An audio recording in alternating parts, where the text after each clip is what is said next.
Okay, let's talk about someone amazing. Her name is Maria. She's 74 years young. She lives in a beautiful little house with a garden she planted.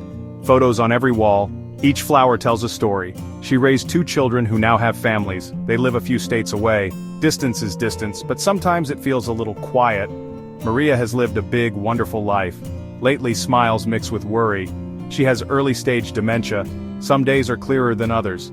Did I lock the door? Did I turn off the stove? What if I forget my medication? Those questions keep her up at night. Her husband built that bookshelf she still treasures. This is where she raised her family. Leaving it would be heartbreaking. She wants to stay in her home. That sense of freedom, she's not ready to give it up. And you know what? She shouldn't have to. Let's be real for a second. Fear can be a quiet thing. It's not always loud and dramatic. She would find herself checking things 2, 3, 4 times. It wasn't just memory. It was losing trust in herself. It's a lonely feeling, even when you're surrounded by things you love. The days could get very, very long. Her friends were getting older, some moved away, others couldn't get out as much. The weekly coffee dates and book club meetings started to fade away. She would sit and feel a sense of dread. Her children worry too. They want her safe and happy. They talked about moving her closer or assisted living. That would be heartbreaking for her. It was a tough spot. Dignity versus safety. On one hand, she had a fierce desire for independence. On the other, real fears about safety. It felt like a battle she was losing. Every forgotten name, every misplaced item, it felt like a loss of herself. Then, one day, something changed. It was 2026, and a new government program started. It was designed for people just like Maria. Her son heard about it and signed her up. A week later, a friendly technician came to her house. He installed a small, sleek device in her living room. It didn't look like much, but this little device was about to change everything. Maria decided to call her Aura. At first, she was skeptical. A computer, talking to her? Hello, Maria. It's a beautiful day, isn't it? I'm so happy to be here with you. The technician explained Aura was there to help, not to take over. It was designed to be a partner, to support human connection, not replace it. She could decide what information Aura had access to. She had control. She could choose what she wanted help with. It was her companion, and she was in charge. This was a huge relief for her, so she gave it a try. In that moment, the silence in the house was broken. Narrator. The next morning, Maria's new life began. Narrator. At 8 a.m., a gentle voice filled the room. Aura. Good morning, Maria. Time for your heart medication. Maria. Thanks, Aura. Aura, you're very welcome, Maria. Narrator. Later she couldn't remember her tomato soup ingredients. Maria. Aura, how do I make my tomato soup? Aura. First, you'll need 2 tablespoons of olive oil. Narrator. It looks like your grandson Leo's birthday is next week. Aura. Would you like me to help you order a gift, or record a video message for him? Narrator. She could record a message or send a gift. Things that used to slip by no longer did. Narrator. This helped her feel like the thoughtful grandmother she always was. Maria. Aura, please call my daughter Sarah. Narrator. A moment later, Sarah's smiling face appeared on the living room screen. Narrator. She started virtual coffee dates, just like old times. Narrator. It was amazing. Her days felt fuller again. Narrator. One afternoon, Maria was cooking and got distracted by a bird. Aura.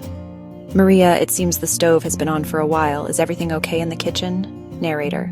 A gentle nudge prevented a potential disaster. One of the most incredible things about Aura was how it could help with her health. It learned the sound of her voice and noticed patterns.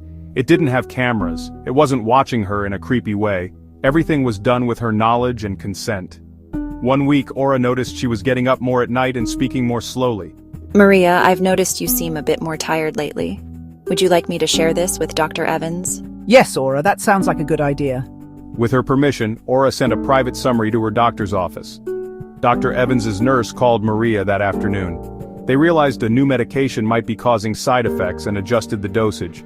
Within a few days, Maria felt much more like herself. It gave Maria and her children incredible peace of mind. She could turn the monitoring off at any time. She was in control.